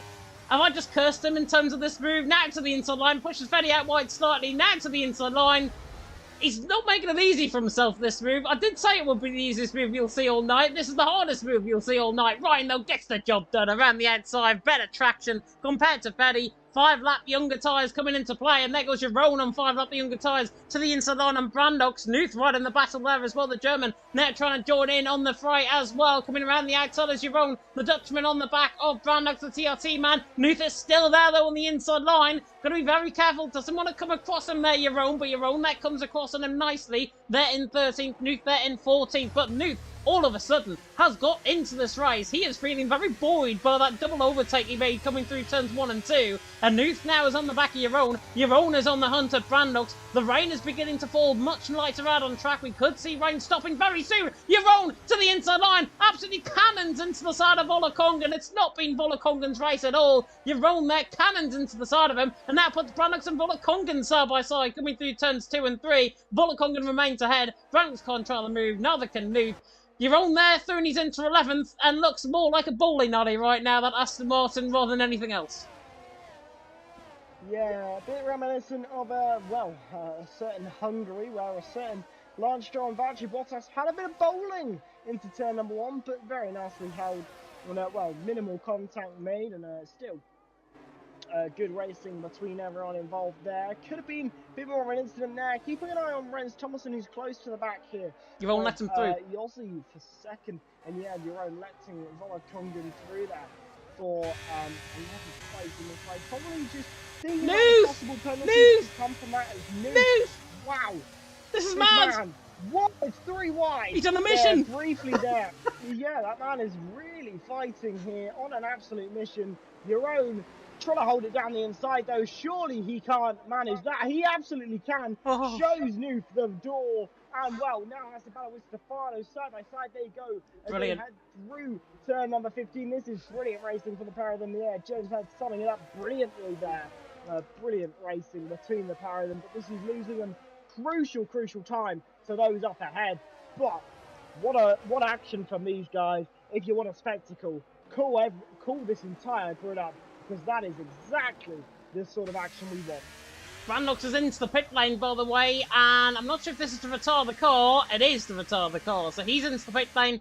Obviously feels like maybe standard driving, just dropping there slightly. He retires there into the pit lane. Unfortunate for him, it's the 4th retirement out of the race. Flopman, of course, causing the safety car. Sapala causing the safety car. Macho retiring as well very early on in that race as well. The Red Bull man, as Dirk finds a way through on Ryan even, and towards turn number 9. Nuth is definitely on my mind right now, because he is acting like a complete and utter madman out on track in terms of attempting these moves. On the back of your own, still for 12th and 13th position. These battles are further down the field, by the way, but it just comes to show the skill level I think we've got in PSF1 this season, and we've had in PSF1 this season. I wish it wasn't the final race of the season, but unfortunately we have to end the season as it is. I wish we could go on for a little bit more, but there we are. You'll see these guys in other leagues, though. Ryan to the inside line, getting the job done on Dirk. And I've got to be honest, Byron, I'm looking at on board with Ryan there. That rain is definitely falling considerably lighter out on track. Nuth then out to the outside line on Jeroen. Once again, very much falling light, the rain out on track. Nuth gets a brilliant switchback coming now on the back of your own. On the outside of turn number 13, Hand of Rage going up there from the Haas. Aston Martin driver forced him out wide as Nuth going to show him the door now through turn 15. Your own, though, defends like parking the bus, like Sunderland's defence in the Championship. Let's be honest, your own there through, and he's into 12. Your own still in 12. Nuth there in 13. Nuth may as well try because he's got nothing to lose. As I say, it's end of term here tonight in PSF1, and they're definitely showing it by the level of racing that they've got. Yeah, this level of racing, really indicative of a nothing to lose mentality as Nuth down the inside there. But and Stefano gets both of them. Through there on the exit, yeah, getting a pair of them. And this is just what happens when you battle that aggressively for that long period of time. But Keke into oh no. What is this changing to? Is it another set of inters? No, it's a set of soft! But actually, has he made a good call?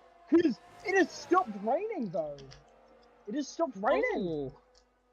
Very interesting. He made the gamble onto a set of wet tyres at the right time. Has he made the gamble onto a set of dry tyres at the right time?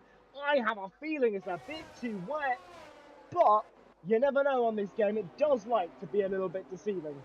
And I will say as well, this track, I know from experience around this track, that this track drives very quickly indeed. Even with the overcast conditions that we've got, it does drive very quickly indeed. So watch out for these guys potentially making a break for it into the pit lane to go on to a set of soft compound tyres. Already visibly on board with Cameron Dowd, Renz and Yossi coming to this middle sector. It's almost as if somebody's just turned on the hairdryers throughout the whole entirety of the track.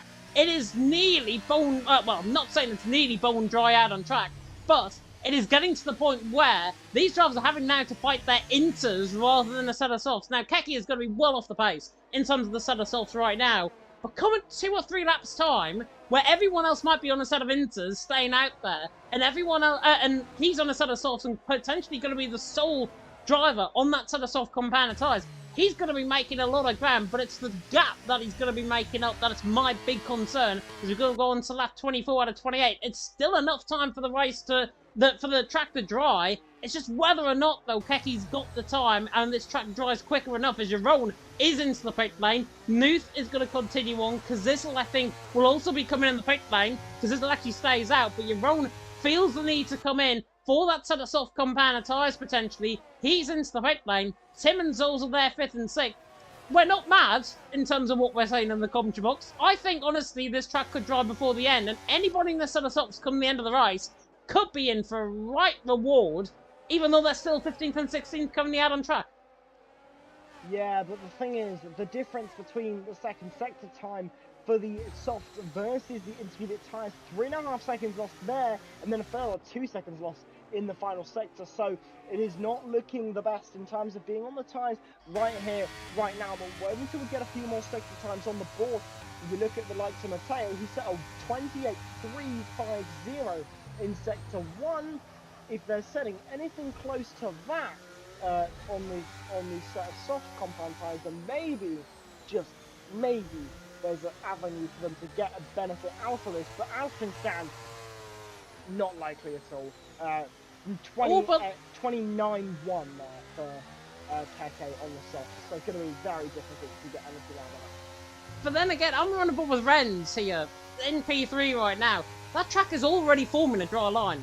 I absolutely guarantee it. It's already forming a dry line. Everyone at the minute is staying out there. I think, to be honest, it's probably better to stay out there than to actually lose position. Jeroen is losing time, but not as much as what Keke was doing last time around. So maybe in 2 laps' time, maybe lap 27 is what I'm going to bet on, it will turn dry. We'll get a bit of DRS going out on track as well. And we could see the end of this race being in full dry conditions. It just, whether though, begs the question, Jeroen and Keke, their gap is too significant, I think, to try and follow through in terms of that. As soon as I say that, DRS is enabled. Call me Mystic James. You've probably been calling me that all season, to be honest. Matteo there leading the way. Yossi in second, Renz in third. Now, this is the big moment.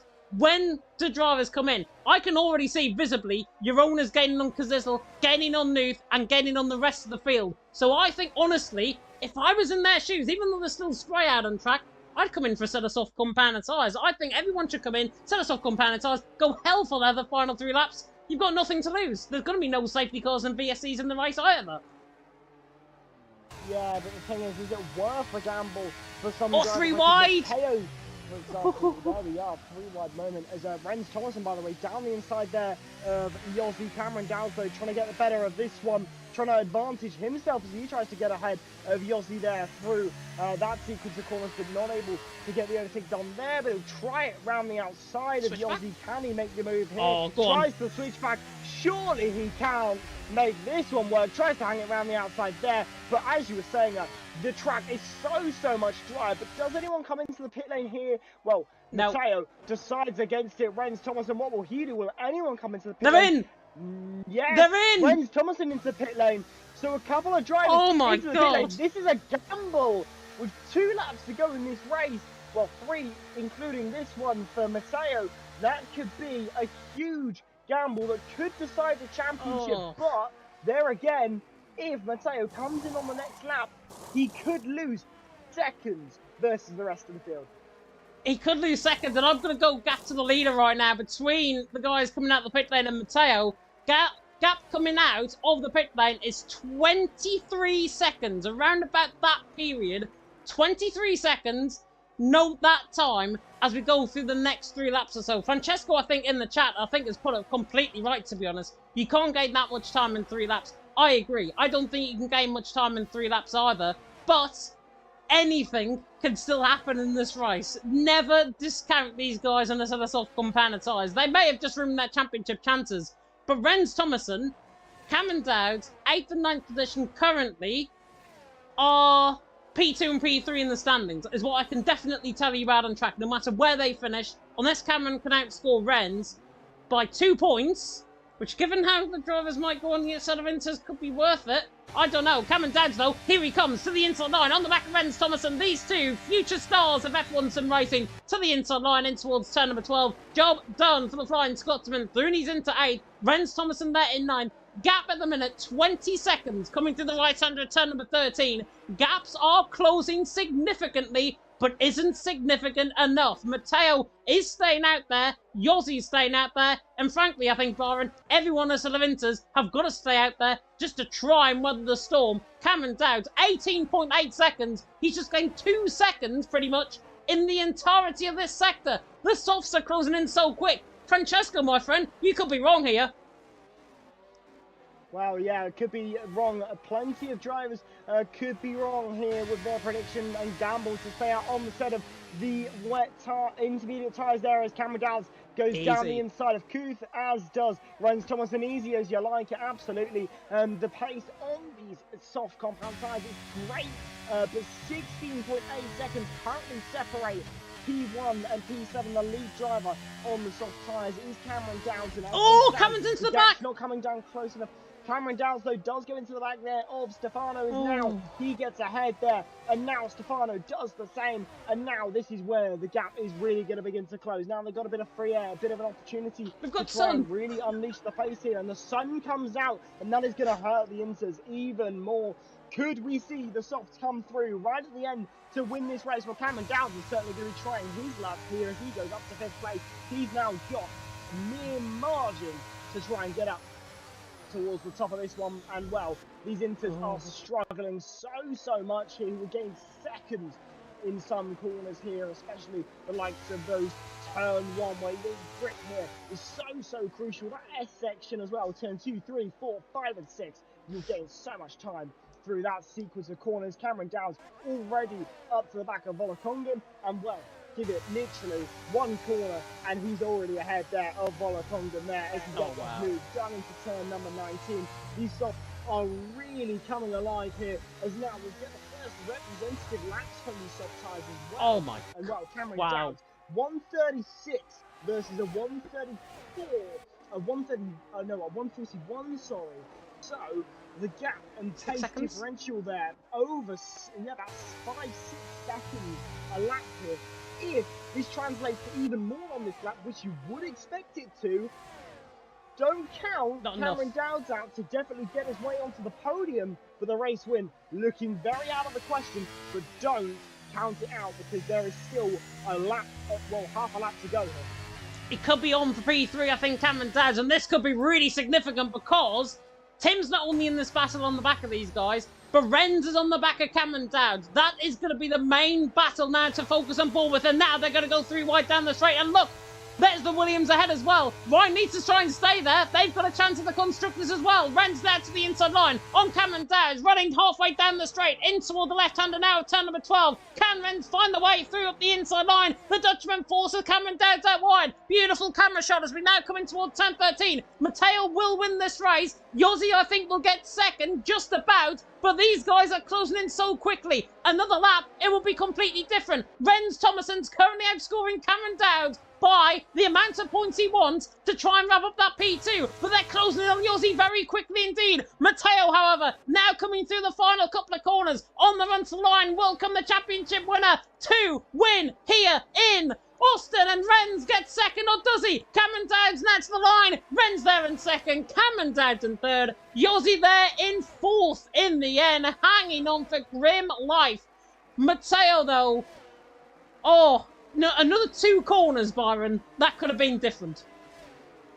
Absolutely, and looking at the final lap of this race, the difference between the softs and inters, 9 seconds. Wow. One more lap and it was curtains for those inters runners, but Mateo just able to hold that race win, but one more lap and it would have been over for him. But that shows why he's the champion. What a strategy call from him towards the end. But Renz Thomason and Cameron Dowd, what a battle to the end of that one. Casper saying in the chat, what was the gap before they boxed? Nuth gets Driver of the Day awarded by the in-game fans. I mean, quite frankly, I'm just going to give him Driver of the Day based on that double overtake that he made in the Inters, to be honest. It was absolutely remarkable. Casper there saying in the chat, though, what was the gap before they boxed? It was about 4.5, 5 seconds, as Byron, I think, has just mentioned there in the chat. About 4.5, 5 seconds. So in actual fact, they've gained about 2 seconds, if you think about it, out on track. And that would have been a hell of a lot more if we had another lap. Why on earth can they not make the Texas Grand Prix 29 laps? I do not know. But what a thriller that was in Austin. That is the end of the season, all over and done with. We've got no more races to come. But, my word, that was an unreal ending to that race. Jess is probably wishing upon her life that she could have been here in the commentary box with us. I guarantee you that.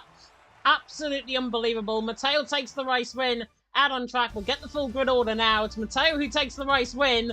But as I say, another 2 or 3 corners, that could have been well and truly different. Renz there in second, Cameron Dowd there in third. Renz Thomason confirms that P2 for now. However, there was mention in the chat, potentially for a push to pass on Cameron Dowd through the final couple of corners on, I think, maybe Yossi, I think it might have been. So that might still change. Renz in second for now, Cameron Dowd in third, Yossi there in fourth, Jamie there in fifth, Tim there in sixth, with Ryan, Dirk, Volakongan, who managed to get a P9 finish out of absolutely nothing, to be honest, in that race. He's also there in P10. Stefano Fedi, Jeroen, Nuth, Keki, Kazizzle all finished. Kazizzle fastest lap of the race. That doesn't count, though. Brandox, Flopman, further down the field as well. The likes of Macho and Sapala out of the race as well. But Byron, my God, what a race for you to fill in at. Season finale, Austin, Texas. First time we've came here in 4 seasons. It lived up to expectation completely. Yeah, rain really threw, well, everything at that race. You couldn't have asked for anything more.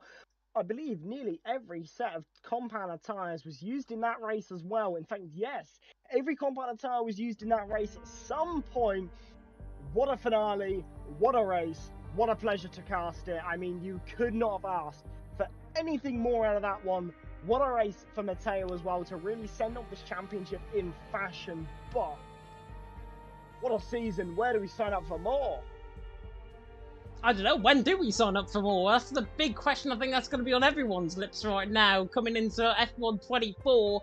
Hopefully, we will try and get some interviews in from the top 3, Mateo, Cameron, Dowd and Renz. I've just asked them if they are available for an interview. Nuth, very much happy, not happy with some of the driving, let's just face it, in the Discord. I think towards F7R, Jeroen calling Nuth crazy. I mean, as I said in commentary, he was a bit of a madman, let's face it, out on track, which was really good to see, and he got his elbows out, as did Jeroen, and that is what an end of the season race should be like. Everyone giving it their all. I did say beforehand, I want to see everyone give them all, give us something to really, really home in on. And that's what the drivers delivered out on track. Cameron Diaz unfortunately can't do an interview, but we will be hearing from our championship winner and the DWL race winner here tonight, Matteo, who will be joining us in due course. But I would normally run through the calendar at this stage, but we've got nothing left, so yeah, I don't know what to go through now. Yeah, it's a bit of an interesting one. End of the season, a bit of an end of a game cycle. What a game cycle it has been. I mean, I joined PSGL in this game cycle as well. It's quite crazy for me, but Matteo is in the interview room. He is there waiting for us. So that's going to be great to hear from our World Championship and race winner. It is indeed. I've just got the interview screen up, and I'm now going to drag Mr. Matteo in to the commentary box alongside us. And it feels like it's been a regular occurrence, I've got to say, with this man joining us in the commentary box this season. It is, of course, Matteo. And Matteo, first of all, congratulations on the championship win, if I haven't already said that, even though I did last week. And congratulations on the race win out on track, P1. You were the only one really out there on a set of inters, absolutely scrapping for your life on those tyres towards the end. It got a bit touchy, but you did it in the end. Yeah, it was the perfect race, the perfect season finally to round off the season. Really funny one, I gotta say. Qualifying not the best, but you know, I will take a P4 every day of the week. And then the rain right at the start kind of confused me because I thought the rain would come like 3 laps into the race. But yeah, I just pitted for intermediates under the safety car. No, actually not under the safety car, but well, you got the point. And yeah, intermediate space was absolutely clear, I think, of everyone, because after the race resumed with some racing laps in a row, I just had to pick them one by one and make my pace, gain the advantage. And in the end, I just calculated the gaps to perfection because you know, I even had time to do the last sector drifting, celebrating the championship winning season.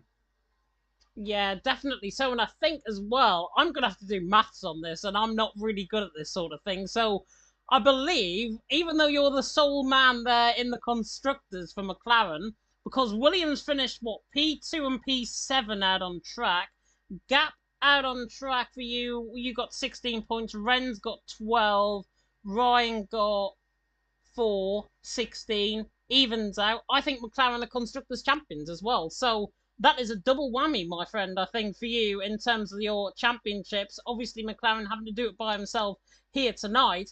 But just talk us through that race, because even us in commentary, we were like, what on earth's going on sometimes? That rain threw us completely off at the start. It was just one of those races which I think you summed it up pretty perfectly, was a perfect season finale. Yeah, as I said, the rain, I wasn't really expecting rain right at the start. But I know I'm really fast under the rain. It wasn't the perfect position because I missed you know, the track position in the first laps with the rain, and that made the race a little bit more difficult because I had to overtake like 4 or 3 cars. And you know, under the rain, it's not really that easy to overtake, let alone 3 cars. But yeah, I managed to pick them one by one. I think you saw I was absolutely desperate to overtake and get the clean air. Yeah, I knew that sooner or later I would have got them. I just stayed calm. Got the chances I had. And yeah, when I got the clean air, it was just, you know, it was just a pleasure to drive in those conditions because I really love them. And once I saw I had a 5-second gap, I said, okay, it's another win, and it's the perfect way to round off the season with the constructors as well. Definitely. So obviously that's provisional in terms of the constructors. There might be a couple of penalties coming the way of some of the front guys. I don't think you're in trouble in terms of that. But looking through your stats, actually, coming into tonight, and we said this in your winning interview for your Drivers' Championship last week, you have now had 5 wins and 7 podiums to this season. And I will ask you directly the first question I asked you last week. Did you ever imagine to have as good of a season as what you did in PSF1 on your first season on this game cycle. And not only that, your first season in PSF1 and surely going to be going right to the top. First of all, I didn't expect at all to arrive in F1 in this game cycle because maybe someone knows it. I was barely F4 on the last game. So I didn't expect to start from F3 this game and make my way up until the top tier on PlayStation. Once I got here, I knew I had a chance for some wins, 1 win, 2 wins, something like that. Because even though the tracks weren't the best for me overall, there were some good ones. But yeah, in the end, I think I made a further step from the level I was on in F2. And this allowed me to take 5 wins, nearly 50% win rate, I think, more than 50% podium rate, and basically to fight for wins in nearly every race. Because apart from Spa and maybe France, I think I fought for wins in every race. Yeah, definitely so. And I think it summed up really well in what you're saying. I think, obviously, going on to F124, you're going to be one of the biggest stars. You've got all that pressure now on you from winning the PSGL Championship and also helping the win for ETA and EML. New signings coming their way. It certainly looks very bright from your perspective. Byron, I'm going to come across to you. Any questions? I mean, I've not been here long enough to really formulate too much of an idea as to Matteo as a person, but what a race, what a championship you've had. Obviously, you know, as you mentioned, you know, you weren't necessarily expecting to be here, you know, at the very top. But you know, you took the race win in fashion. Did you think, you know, at any point of boxing for the softs, or was it always in your mind that it was worth sticking out? Because especially at the end, if it was one more lap, that was it. It would have been done. So first of all, I did this race just to try and improve my stats even further. So initially I thought about pitting for to try and get the fastest lap, even if it would have been really difficult with all those fast guys behind. But then I said, I'm P1. I don't know if it's really worth it to pit for softs if I will make the time up. And I can't really see what others do. You know, once the others pitted, I couldn't pit, or else I would have been undercutted, and that was the race being gone. So once I made my choice of staying out, to not take any risk of not making the time up, with others not pitting, I just tried to push in the third last and second last lap, and then, you know, I made the calculations, but yeah, in the last lap it was pretty chilled, you know. A shame about the fastest lap, but as I said, I couldn't risk the race win for the fastest lap. Exactly. Well, congratulations on a historic season for yourself and a great season for PSGL, and we'll look forward to definitely seeing you the other side of F124. Yeah, and nothing else for me to say, but Matteo, go and enjoy your evening. He's already Thanks, did. James. Thanks, Baron. Have a nice evening. Thank you very much indeed. And I think that is the only interview that we are going to be getting tonight, if I'm not mistaken. I haven't seen anybody picking up. Nuth, by the way, is definitely not happy by the way that Yaron has driven. I have been into his DMs and said that he was an absolute madman pulling off that double overtake, and he is not very happy with Yaron's driving standard. So I'm sure there's something going to be coming out of that as well. But Byron, that's it. That's the end of the season. I can't believe we have finally reached the period where we can officially say season 36 is now over. PSF1 is now over for another season. And as well as that, PlayStation is over for another season in terms of all of our leagues that we run. I think, first of all, I'd just like to say a big thank you for you to stepping in on for Jess's illness here tonight at very short notice. A big thank you to you for that. And also, big thank you to everyone behind the scenes here at PSGL. No matter if you're a tier organizer, a steward, a commentator, Big C, the big dog there in the boss man, Byron Hale behind the scenes, Oscar Mandock on the social media side, Jess Ball in terms of head of commentary. Every single person works their absolute damnedest to try and get you the best pinnacle of racing here in PSGL, no matter if that's with a dodgy stream like we experienced at the start. We're all here for the fun of it, and hopefully going on to F124, PSGL success will only go build bigger and better than ever going on to the new game cycle, and I cannot be more thrilled than to say I will definitely be around for PSGL next season. Absolutely, I will be too. I mean, hopefully, we'll all return on the other side when F124 releases. It's not too far away now, only a month. Quite crazy. I still need to pre-order 2 copies of the game, so hopefully I can find the non-existent money in my bank account to do that. But nonetheless, looking forward to the new game cycle and a historic game cycle rounded off. And wow, what better way to do it than with a phenomenal season finale for PSF1? Yep, a phenomenal finale indeed. And yeah, I think that's us off. I'm not sure if there's any more races to come up here this week, unless, Byron, you've got information on that. Oh, no, there isn't. E-Series is finished, as is every other tier. We will have social races when F124 does launch, so keep your eye on our social channels for all of that. You can follow all of that pretty much everywhere, anywhere you want. But, yeah, we'll be posting plenty of content still. And, you know, we'll be keeping your tabs on that. But, you know, we look forward to seeing you when PSGL returns, and when we do return, it'll be F124. But until then, bye-bye. Definitely so, and I'm going to end off the stream by thanking everyone that tuned in here tonight. Big thank you to everyone that tuned in across the whole season. Myself and Jess have absolutely worked our damnedest to put in the best streams for you possible, whether that be on YouTube, whether that be on Twitch, whether that be on any other social media platform that you have seen us on. We are definitely going to be back bigger and better than ever going on to F124. And from me, thank you so much for watching. And until next game cycle in a month's time on F124, goodbye.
He's got the inside off, here he's through, on the left hand side, hooks the apex, gets on the power nicely, and that is job done. Jarno Opmeer now, to the last couple of corners now, his finest drive, his greatest drive, and he's done it at the Circuit of the Americas. He returns to the top step of the podium. Once again, the ghost is back. Jarno Opmeer wins the US Grand Prix.